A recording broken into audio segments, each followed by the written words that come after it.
স্বাগত ডিবিসি সংবাদে। আপনাদের সাথে আছি আমি আফরিন আনোয়ার। এবারে জানাবো খবরের বিস্তারিত। জুলাই আগস্ট বিপ্লবের ঘোষণাপত্র নিয়ে আজ প্রধান উপদেষ্টার সাথে বৈঠকে বসবেন রাজনৈতিক দল ও অন্যান্য অংশীজন। এদিন বিকেল 4টায় ফরেন সার্ভিস একাডেমিতে শুরু হবে বৈঠকটি। প্রধান উপদেষ্টার দপ্তরের এমন সিদ্ধান্তে নিজেদের মধ্যে আলোচনা শুরু করেছে রাজনৈতিক দলগুলো। জুলাই গণঅভ্যুত্থানের ঘোষণাপত্র চূড়ান্ত করতে প্রধান উপদেষ্টার সাথে বৃহস্পতিবার রাজনৈতিক দল ও অন্যান্য অংশীজনের সাথে সর্বদলীয় বৈঠক অনুষ্ঠিত হবে। মঙ্গলবার রাজধানীর ফরেন সার্ভিস একাডেমিতে সংবাদ সম্মেলনে সরকারের পক্ষ থেকে এসব কথা জানানো হয়। একমত আছেন যে ঘোষণাপত্রটি দিতে হবে। এরই মধ্যে প্রধান উপদেষ্টার দপ্তর থেকে রাজনৈতিক দলগুলোর কাছে পাঠানো খসড়া ঘোষণাপত্র নিয়ে পরবর্তী করণীয় ঠিক করতে নিজেদের মধ্যে চলছে জোর প্রস্তুতি। সব রাজনৈতিক দলের ঐকমত্যের ভিত্তিতেই ঘোষণাপত্র চূড়ান্ত করার দাবি জামায়াতের। বিষয়গুলো নিয়ে তো আমাদের নিজস্ব বিশ্লেষণ আছে। এটা যেহেতু একটা রিটেন ব্যাপার, খসড়া আমরা দেখেছি, অনেকগুলো প্যারাতে নানান রকম ওপিনিয়ন আমাদের আছে। সবটার সাথে তো আমরা একমত হব না। আমাদেরও কিছু ভিউজ এবং কিছু ইনফরমেশান, কিছু কারেকশান, এডিশন, এগুলো আমাদের চিন্তাভাবনা যদি হয়, তারা যদি এটা ঘোষণা করতে পারে সকল স্টেক হোল্ডারের সুচিন্তিত মতামতের ভিত্তিতে জাতির কাছে আসলে জাতি তখন এমনি জানতে পারবে। তবে আমরা এটা দেখাশোনা করছি। ঘোষণাপত্রের প্রাথমিক প্রস্তুতি সেরে রেখেছে বিএনপি। শরিকদের সাথে আলোচনা করে নেওয়া হবে পরবর্তী সিদ্ধান্ত। আমাদের দলের আলোচনা আছে, তারপরে আমার যুগপৎ আন্দোলনে আমরা যারা তো 42টা পার্টি, আরও বেশি এখন, ওদের সাথে আলোচনার ব্যাপার আছে। ইন্টেরিয়াম গভর্নমেন্টের দায়িত্বটা হচ্ছে আগামী একটি নির্বাচিত জাতীয় সরকারের হাতে ক্ষমতা শান্তিপূর্ণভাবে হস্তান্তর করা। এর বাইরে তো আর কোনো ম্যান্ডেট নেই এবং এটার কোনো সুযোগও নেই, এবং এই কাজটা যত তাড়াতাড়ি করা যায় তত সম্ভব। এর মধ্যে অন্য কোনো ইস্যুই নেই। গলাটি করলে তো এটা নিয়ে তো প্রশ্নবিদ্ধ হয়ে যাবে, তাই না? বিএনপি আরও বলছে, অন্তর্বর্তী সরকারের প্রধান দায়িত্ব নির্বাচনের মাধ্যমে জনগণের প্রতিনিধিদের কাছে ক্ষমতা হস্তান্তর করা। এর বাইরে যাওয়ার কোনো সুযোগ নেই। এখন আমি যদি মনে করি আমি এই জিনিসটা চাই, এটাই ঐক্যমত, ওটা তো ঐক্যমত বলে না।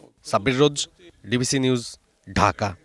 বাংলাদেশের সাংবিধানিক নাম গণপ্রজাতন্ত্রী পরিবর্তন করে জনগণতন্ত্রী বাংলাদেশ করার সুপারিশ করেছে সংবিধান সংস্কার কমিশন। একই সাথে ধর্মনিরপেক্ষতা, জাতীয়তাবাদ ও সমাজতন্ত্র, রাষ্ট্র পরিচালনার এই 3 মূলনীতি বাদ দিয়ে নতুন মূলনীতির সুপারিশ করা হয়েছে। সংসদের মেয়াদ 4 বছর ও দ্বিকক্ষ বিশিষ্ট করার পাশাপাশি নিম্নকক্ষ ভোটের মাধ্যমে প্রধানমন্ত্রী নির্বাচনের বিধান চায় কমিশন। অন্যদিকে গত 3টি নির্বাচনে জড়িত নির্বাচন কমিশন সদস্যদের বিচার সহ প্রায় 150 সুপারিশ রেখেছে নির্বাচন ব্যবস্থা সংস্কার কমিশন। বর্তমান সংবিধানে রাষ্ট্র পরিচালনার 4 মূলনীতি হল জাতীয়তাবাদ, সমাজতন্ত্র, গণতন্ত্র ও ধর্মনিরপেক্ষতা। মুক্তিযুদ্ধের মধ্য দিয়ে দেশ স্বাধীন হওয়ার পর 72-এ যে সংবিধান প্রণীত হয়েছিল তাতে রাষ্ট্র পরিচালনার এই 4 মূলনীতি গৃহীত হয়েছিল। এর মধ্যে গণতন্ত্র বহাল রেখে বাকি 3টি বাদ দেওয়ার সুপারিশ করেছে সংবিধান সংস্কার কমিশন। তার পরিবর্তে নতুন 5টি মূলনীতি হল সাম্য, মানবিক মর্যাদা, সামাজিক সুবিচার, বহুত্ববাদ ও গণতন্ত্র। বাংলাদেশকে যেভাবে গণপ্রজাতন্ত্রী বাংলাদেশ বলা হয়, তার মধ্যে আসলে যে প্রজাতন্ত্রের কথা হয় সেটা আমরা দ্বিমত পোষণ করেছি। আমরা বলছি বাংলাদেশ পরিচিত হওয়া উচিত জনগণতান্ত্রিক বাংলাদেশ হিসাবে। এছাড়া সংসদ হবে দ্বিকক্ষ বিশিষ্ট।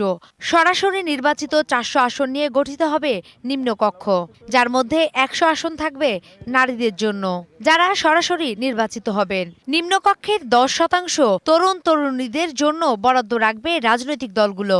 আর উচ্চকক্ষে থাকবে 105টি আসন। আগে 25 থাকলেও সুপারিশ অনুযায়ী 21 বছর বয়সী যে কেউ সংসদে নির্বাচনে প্রার্থী হতে পারবেন। রাষ্ট্রপতি, সংসদ ও প্রধানমন্ত্রীর মেয়াদ হবে 4 বছর। নিম্নকক্ষের সংখ্যাগরিষ্ঠ সদস্যের সমর্থন নিয়ে প্রধানমন্ত্রী নির্বাচিত হতে হবে। একজন 2বারের বেশি রাষ্ট্রপতি বা প্রধানমন্ত্রী হতে পারবে না। প্রধানমন্ত্রী থাকা অবস্থায় কোনো ব্যক্তি রাজনৈতিক দলের প্রধান ও সংসদীয় প্রধান হতে পারবেন না। একই দিন এসেছে নির্বাচন কমিশন সংস্কার প্রস্তাবনা। 2014, 2018 ও 2024 সালের 3টি নির্বাচনে যারা নির্বাচন ব্যবস্থাকে ভেঙে ফেলেছে উল্লেখ করে নির্বাচন কমিশন ও কর্মকর্তাদের বিরুদ্ধে তদন্ত করে তাদের বিচারের আওতায় আনার সুপারিশ করা হয়েছে। একই সাথে জাতীয় সংসদ নির্বাচনে কোনো আসনে 40% ভোট না পড়লে সে আসনে পুনর্নির্বাচনের সুপারিশ করেছে নির্বাচন ব্যবস্থা সংস্কার কমিশন। নির্বাচন কমিশনের বাইরে আমরা সুষ্ঠু ও নিরপেক্ষ নির্বাচনের লক্ষ্যে সংসদ কীভাবে নির্বাচিত হবে সেই বিষয়টার ব্যাপারে আমরা সুপারিশ উত্থাপন করেছি। প্রার্থীদের যোগ্যতা অযোগ্যতা সম্পর্কে আমরা অনেকগুলো সুপারিশ করেছি। মনোনয়নপত্র কীভাবে যাচাই বাছাই হবে সে ব্যাপারে আমরা সুপারিশ দিয়েছি। হলফনামা যাচাই বাছাইয়ের হলফনামাটাকে আমরা আরও পরিবর্তন করেছি। নির্বাচনে ইলেকট্রনিক ভোটিং মেশিন বা ইভিএম ব্যবহারের বিধান বাতিল করা, নির্বাচনকালীন সময়ের জন্য আইন প্রয়োগকারী সংস্থার সংজ্ঞায় প্রতিরক্ষা বিভাগকে অন্তর্ভুক্ত করা, বিনা প্রতিদ্বন্দ্বিতায় নির্বাচন বন্ধ করা, রাজনৈতিক দলগুলোকে সৎ, যোগ্য এবং ভোটারদের কাছে গ্রহণযোগ্য প্রার্থী দেওয়া নিশ্চিত করার লক্ষ্যে জাতীয় নির্বাচনে না ভোটের বিধান পরিবর্তন করাও সুপারিশ করেছে নির্বাচন ব্যবস্থা সংস্কার কমিশন। নুপুর মাহমুদ, ডিবিসি নিউজ, ঢাকা। রাষ্ট্র সংস্কার প্রতিবেদন থেকে তৈরি হবে নতুন বাংলাদেশের চার্টার, জানিয়েছেন প্রধান উপদেষ্টা ডক্টর মোহাম্মদ ইউনূস। জাতীয় সনদ হিসেবে বিষয়টিকে সামনে রেখে দেশ এগিয়ে নেওয়ার বাস্তবায়নে কাজ করবে অন্তর্বর্তী সরকার। এর আলোকেই হবে জাতীয় নির্বাচন। 4টি সংস্কার কমিশনের প্রধানদের কাছ থেকে পূর্ণাঙ্গ প্রতিবেদন পাওয়ার পর এসব কথা বলেছেন প্রধান উপদেষ্টা। অবশেষে রাষ্ট্র সংস্কারে রূপরেখার পূর্ণাঙ্গ প্রতিবেদন জমা দিয়েছেন 4টি সংস্কার কমিশনের প্রধান। সংবিধান সংস্কার কমিশনের প্রধান ডক্টর আলী রিয়াজ, নির্বাচন ব্যবস্থা সংস্কার কমিশনের প্রধান ডক্টর বদিউল আলম মজুমদার, পুলিশ প্রশাসন সংস্কার কমিশনের প্রধান সফররাজ হোসেন এবং দুর্নীতি দমন কমিশনের সংস্কার কমিশনের প্রধান ডক্টর ইফতেখারুজ্জামান। বুধবার সকাল 11:30টায় প্রধান উপদেষ্টার কার্যালয়ে 4টি সংস্কার প্রতিবেদন জমা দেওয়ার পরপরই এসব প্রতিবেদনের সারসংক্ষেপ তুলে ধরে অনুষ্ঠিত হয় বৈঠক। প্রতিবেদনে তারা রাষ্ট্র সংস্কারের নানা প্রস্তাবনা তুলে ধরেন। প্রধানমন্ত্রী পদের একচ্ছত্র ক্ষমতা হ্রাস করা জরুরি এবং যাতে করে তিনি একক ইচ্ছায় নির্বাচন কমিশন সহ অন্যান্য সাংবিধানিক প্রতিষ্ঠান এবং সশস্ত্র বাহিনীর প্রধানদের নিয়োগ দিতে না পারেন, সেজন্য আমরা এগুলো জাতীয় সাংবিধানিক কাউন্সিলের কাছে অর্পণ করার সুপারিশ করেছি। আমাদের প্রস্তাবনা যে কমিশনের বিবেচনা অনুযায়ী একটা পথরেখা প্রস্তাব করেছি, যার মধ্যে যে সুপারিশগুলো আছে তার মধ্যে স্বল্প, মধ্যম, দীর্ঘ মেয়াদে বাস্তবায়নযোগ্য আমরা সুপারিশ করবো এবং কোন কর্তৃপক্ষ সেটা বাস্তবায়ন করবে সেটাও চিহ্নিত করেছি। নির্বাচন ব্যবস্থা যাতে একটা স্বচ্ছতা প্রতিষ্ঠিত হয় সেটা আমরা চেষ্টা করেছি। একই সাথে সকল অংশীজনের যেন দায়বদ্ধতা প্রতিষ্ঠিত হয়, ভোটারদের যেন ভোট দেওয়ার অধিকার প্রতিষ্ঠিত হয়, সেই লক্ষ্যে আমরা কাজ করেছি এই 3 মাস। সেকশন 54 অ্যারেস্ট করে, পুলিশ অ্যারেস্ট করে উইদাউট ওয়ারেন্ট। আরেকটা হলো যে 167 হলো রিমান্ডে কাস্টডি নেয় পুলিশ, নিয়ে জিআরএ করে। এই দুটি ক্ষেত্রে হাইকোর্ট এবং সুপ্রিম কোর্টের কিছু রায় আছে। এই নির্দেশনাগুলো যদি বাস্তবায়ন করা যেত তাহলে হয়তো বা জনসাধারণের কষ্ট লাঘব হতো। শুরুতেই সংস্কার কমিশনের প্রতিবেদন তৈরির সংশ্লিষ্টদের ধন্যবাদ দিয়ে প্রধান উপদেষ্টা বলেন, জাতির জন্য এটা ঐতিহাসিক মুহূর্ত। যে গণঅভ্যুত্থানের যে সুরটা, আমরা ওইটার একটা অংশ, ওই অংশটাকে যেন আমরা ভুলে না যাই। সংস্কার কমিশনের প্রতিবেদন থেকে তৈরি হবে নতুন বাংলাদেশের চার্টার, যা সবার জন্যই জাতীয় কমিটমেন্ট। প্রচেষ্টাটাই হলো জাতির ঐক্যকে এক জায়গাতে নিয়ে আসা, এবং সেটাই আমি রেফার করছিলাম যে একটা চার্টার তৈরি হবে, গণঅভ্যুত্থান চার্টার। এটাকে আমরা ইতিহাসে সামনের দিকে নিয়ে যাব। কাজে এইটাকে সামনে রেখে আমাদেরকে এগোতে হবে। যাই করি না কেন, ওই চার্টারের মধ্যে আমরা বিচার করবো যে কোর সঙ্গে মিল হলো, কোর সঙ্গে অমিল হলো। সব দল এই চার্টারে সাইন করবে। এটা সামনে রেখে এগিয়ে চলবে দেশ। জাতীয় সনদ হবে বলে আশা প্রকাশ করেন প্রধান উপদেষ্টা। যেটা হয়েছে সেটা সমগ্র জাতির আকাঙ্ক্ষার ভিত্তিতেই হয়েছে। সেই আকাঙ্ক্ষাকে যেন আমরা ধরে রাখতে পারি, এমনভাবে ধরে রাখতে পারি যেন এটা ক্রমাগতভাবে প্রতিষ্ঠিত করার কাজে সবাই এগিয়ে আসতে পারে। কারণ এটার সঙ্গে কারো দ্বন্দ্ব নেই, এটাতে আমরা একমত ছিলাম, এখনো একমত আছি।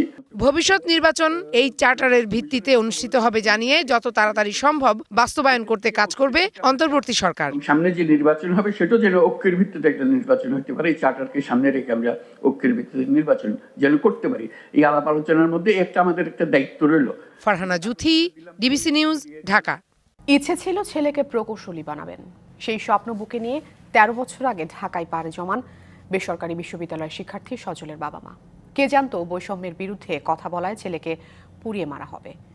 সেই সাথে ধূলিসাৎ হবে ছেলেকে প্রকৌশলী বানানোর স্বপ্ন। পরিবারের একমাত্র ছেলে সন্তানকে হারিয়ে দিশেহারা পুরো পরিবারটি। সজলের অবুঝ শিশুর সারাদিন খুঁজে ফেরে তার বাবাকে। বাবার ছবি হাতে আধো আধো বলে বাবাকে খুঁজে বেড়াচ্ছে সন্তান। বাবাহীন নাতনিকে সান্ত্বনা দেবার ভাষাও হারিয়েছেন বৈষম্য বিরোধী আন্দোলনে নিহত রাজধানীর সিটি বিশ্ববিদ্যালয়ের প্রকৌশল বিভাগের শিক্ষার্থী সজলের বাবা মা।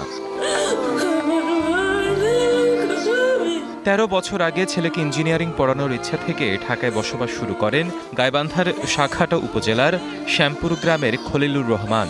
কিন্তু গত 5ই আগস্ট বৈষম্য বিরোধী আন্দোলনে গিয়ে নির্মম হত্যার শিকার হন একমাত্র ছেলে সজল। পরদিন সকালে আশুলিয়া থানার সামনে শনাক্ত করা হয় ছেলের পোড়া মরদেহ। এরপর থেকেই দিশেহারা পুরো পরিবার। কারো বুকে গুলি লাগছে, বুকের এতখানি করে ফাঁকা, কানে গুলি লাগছে, এই পর্যন্ত এতখানি করে ফাঁকা। আমি তখন থেকে ছেলেকে ফোন দিচ্ছিলাম যে বাবা তুমি বাড়ি ফিরে আসো, তোমার আন্দোলন করা লাগবে না। 5ই আগস্টে উনি ইয়েতে যায়, ওখানে মিছিলে যায়, ওখানে তাকে গুলি করে মারে এবং তাকে পুড়িয়ে মারে। সজলকে ছাড়া প্রিয়তম স্ত্রীর চোখের জলও শুকিয়ে গেছে একমাত্র সন্তানকে নিয়ে দাঁড়িয়ে অনিশ্চিত ভবিষ্যতের সামনে। আমার শাশুড়ির ছেলে নেই, সেরকম ভাবে চাকরি যদি হয় ওনার ছেলে থাকলে হয়তো ওনাদেরকে দেখতো, কিন্তু এখন তো দেখার মতো কেউ নেই, আমার পাশে যে দাঁড়াবে সেরকমও কেউ নেই। এলাকাবাসী ও স্বজনদের দাবি সরকার এবং সমাজের সামর্থ্যবানরা যেন পরিবারটির পাশে দাঁড়ান। কইল যে সবসময় মনে হয় ফাটিয়া যায়, কাছিলের থেকে কিন্তু মানুষ করছি। ন্যায়ের পক্ষেই ছিল, ন্যায়ের পক্ষে কথা বলতো। এদিকে পরিবারটির সহযোগিতায় এগিয়ে এসেছে জামায়াত। এমন বিকৃতি হচ্ছে যে পুড়ে যাওয়ার পরে লাচ্ছে না যায়নি, কিছু প্যান্টের পকেটে তার একটা কার্ড ছিল। আমরা পরে সংগঠনের পক্ষ থেকে ওই পরিবারকে 2 লক্ষ টাকা আমরা ওখানে প্রদান করছি। জেলা প্রশাসনও আশ্বাস দিয়েছে পরিবারটির পাশে থাকার। সজলের মায়েরও কিছু দাবি দেওয়া আছে, সেগুলো আমরা পর্যায়ক্রমে আমরা পূরণ করছি এবং উপজেলা প্রশাসন এবং জেলা প্রশাসন সবসময় সজলের পরিবারের সাথে আছে। জুলাই বিপ্লবে যারা জীবন দিয়েছেন তাদের মূল্যায়ন হোক, বিনির্মাণ হোক বৈষম্যহীন বাংলাদেশ, এমনটাই চাওয়া নিহতের পরিবার ও স্থানীয়দের। DBC news desk. চাঁপাইনবাবগঞ্জে সীমান্তে কাঁটাতারের বেড়া নির্মাণকে কেন্দ্র করে বিজিবি বিএসএফ উত্তেজনা কমলেও স্থানীয় কৃষকদের মাঝে রয়ে গেছে আতঙ্ক। পরিস্থিতি শান্ত রয়েছে দাবি করে আতঙ্কিত না হওয়ার পরামর্শ দিয়েছে বিজিবি। আন্তর্জাতিক নীতিমালা অমান্য করে চাঁপাইনবাবগঞ্জের চৌকা সীমান্তের নোম্যান্সল্যান্ডে কাঁটাতারের বেড়া দিচ্ছিল বিএসএফ। প্রতিবাদ জানায় বিজিবি। প্রতিবাদ জানিয়ে ফুঁসে ওঠেন স্থানীয় কৃষকরাও। কৃষক বাবলু হাসু হাতে প্রতিরোধে নামেন বিজিবির সঙ্গে। বলছিলেন দেশের মাটি বাঁচাতে প্রস্তুত আছেন, প্রয়োজনে জীবন দিতেও। দেশ রক্ষা করার জন্য আমি ওখানে প্রস্তুত ছিলাম, তাদের কাঁটাতারের বেড়া দিতে দেব না। সেই বাংলাদেশি কৃষক ও বিজিবির প্রতিরোধের মুখে শূন্যরেখায় কাঁটাতারের বেড়া দেয়া বন্ধ করতে বাধ্য হয় বিএসএফ। এখন উত্তেজনা কমলেও কাটেনি আতঙ্ক। বর্তমানে শান্ত আছে, কিন্তু কৃষকের আতঙ্ক আছে, না জানি হয়তো কোনো সময় আমাদের গুলি ছাড়তে পারে। ওনারা সীমান্ত এলাকায় গেলে অনেক জায়গায় গোলাগুলি করে, কৃষককে মেরে দেয়, এই জন্য একটু আতঙ্ক আছে মাঠে আসার জন্য, কিন্তু ওইভাবে এখন মারাত্মক আতঙ্ক নাই। এ সীমান্তে না থাকলে অন্য সীমান্তে আছে, কিন্তু আতঙ্ক আছে। বিজিবি ও স্থানীয় বাংলাদেশিদের প্রতিরোধ এবং কূটনৈতিক তৎপরতায় বর্তমানে স্বাভাবিক রয়েছে সীমান্ত এলাকার পরিস্থিতি। কোন আতঙ্কিত হওয়ার কোনো কারণ নাই। আমাদের দৈনন্দিন টহল দিনে এবং রাতে টহল কার্যক্রম চলমান আছে, আর এলাকার যারা কৃষক আছে তারাও তাদের রুটিন কাজ করছে। এখন এলাকার পরিস্থিতি স্বাভাবিক, যেহেতু আলোচনার পর্যায়ে আছে, আলোচনার ভিত্তিতে যেটা সিদ্ধান্ত হবে আমরা ওইটাই কার্যকরী ব্যবস্থা গ্রহণ করব। দুই দেশের সীমানায় স্বাভাবিক টহল অব্যাহত রেখেছে বিজিবি ও BSF. Sourav Habib, DBC news, Rajshahi.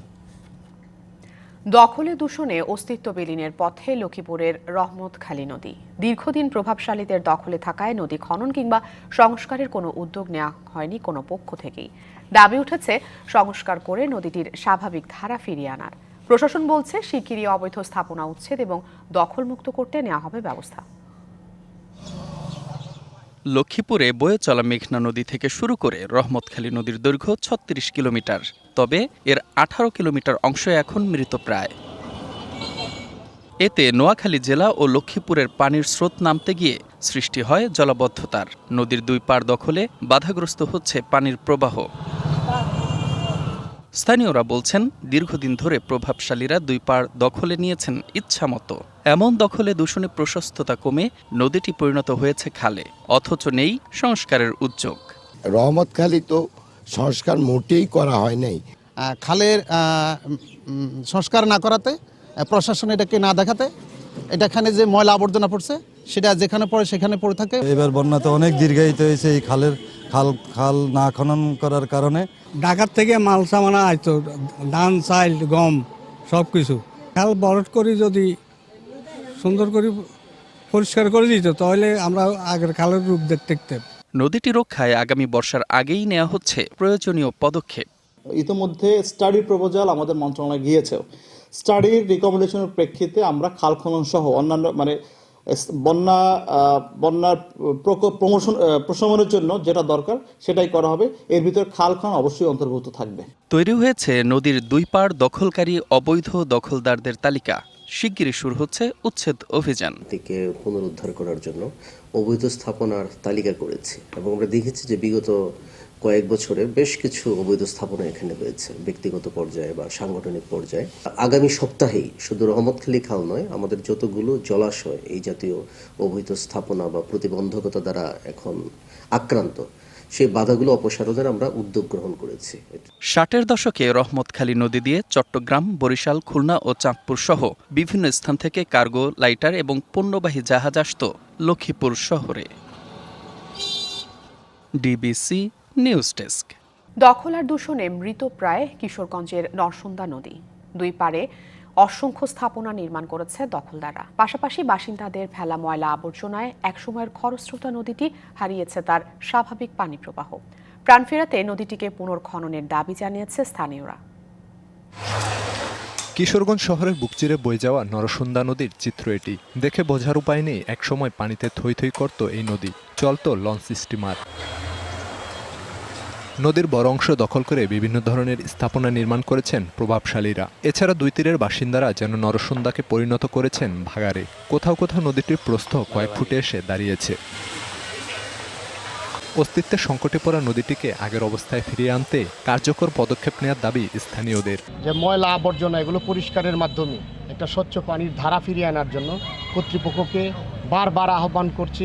দয়া করে যদি আমাদের এই পরিবেশটা সুন্দর করে দেয় সরকার, তাহলে আমরা কৃতজ্ঞ থাকব। এখান থেকে আমরা পরিত্রাণ পেতে চাই, তাহলে এই নরসুন্দা নদীকে প্রবহমান করতে হবে। নতুন করে নরসুন্দায় খনন কাজ চালানো হবে বলে জানিয়েছে পানি উন্নয়ন বোর্ড। নরসুন্দা নদীকে পুনরুজ্জীবিত করার লক্ষ্যে আমাদের পানি সম্পদ মন্ত্রণালয়ের আওতায় পানি উন্নয়ন বোর্ড কর্তৃক একটি ফিজিবিলিটি স্টাডি চলমান রয়েছে। ফিজিবিলিটি স্টাডি রিপোর্ট দাখিল করা হবে এবং সেই স্টাডি রিপোর্টের সুপারিশের আলোকে আমরা এই নরসুন্দা নদীকে বাঁচানোর লক্ষ্যে তথা পুনরুজ্জীবিত করার লক্ষ্যে একটি উন্নয়ন প্রকল্প উপস্থাপনা প্রণয়ন করব। কেবল আশ্বাস নয়, নদীটি রক্ষায় দ্রুতই কার্যকর পদক্ষেপ নেবে এমন প্রত্যাশা স্থানীয়দের।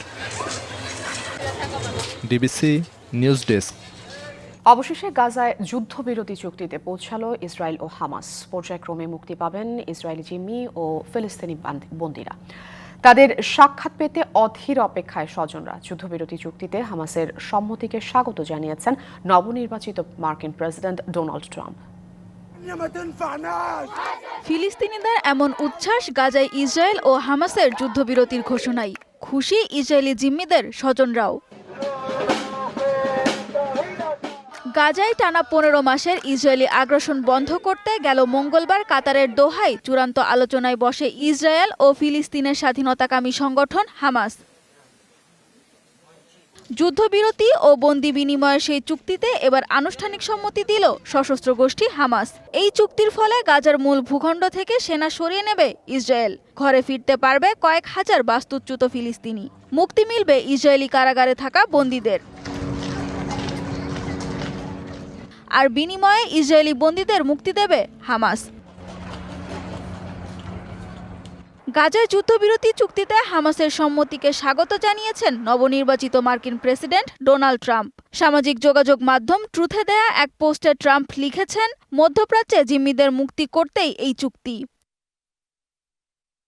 2023 সালের 7ই অক্টোবর হামাসের হামলার জবাবে গাজায় আগ্রাসন শুরু করে ইসরায়েল। বেনিয়ামিন নেতানিয়াহু বাহিনীর 15 মাসের তাণ্ডবে এ পর্যন্ত প্রাণ গেছে 46,000-এর বেশি ফিলিস্তিনির। সানজিদা ইসলাম তন্নি, ডিবিসি নিউজ ডেস্ক। যুক্তরাষ্ট্রে অভিজাত গোষ্ঠীর সঙ্গে ক্ষমতা চলে যাওয়ার প্রক্রিয়া শুরু হয়েছে বলে মন্তব্য করেছেন মার্কিন প্রেসিডেন্ট জো বাইডেন। স্থানীয় সময় বুধবার রাতে ওভাল অফিসে প্রথা অনুযায়ী দেয়া বিদায়ী ভাষণে এমন মন্তব্য করেন বাইডেন। ডোনাল্ড ট্রাম্প ক্ষমতা গ্রহণের আগে দেয়া ভাষণে বাইডেন বলেন, অতিরিক্ত সম্পদ, ক্ষমতা, প্রভাব ধীরে ধীরে দেশের গণতন্ত্র, অধিকার ও স্বাধীনতার জন্য হুমকি হয়ে উঠছে। যুক্তরাষ্ট্রে গুটি কয়েক সম্পদশালীর মধ্যে ক্ষমতা ভয়ঙ্করভাবে কুক্ষিগত হয়ে যাচ্ছে বলেও সতর্ক করেছেন বাইডেন। 20 জানুয়ারি যুক্তরাষ্ট্রের 47তম প্রেসিডেন্ট হিসেবে দায়িত্ব নিতে যাচ্ছেন ডোনাল্ড ট্রাম্প। এর 5 দিন আগে জাতির উদ্দেশ্যে বিদায়ী ভাষণ দেন বাইডেন। গেল বছরের 5 নভেম্বর অনুষ্ঠিত নির্বাচনে ডেমোক্র্যাট প্রার্থী কমলা হ্যারিসকে হারিয়ে প্রেসিডেন্ট নির্বাচিত হন রিপাবলিকান ডোনাল্ড ট্রাম্প।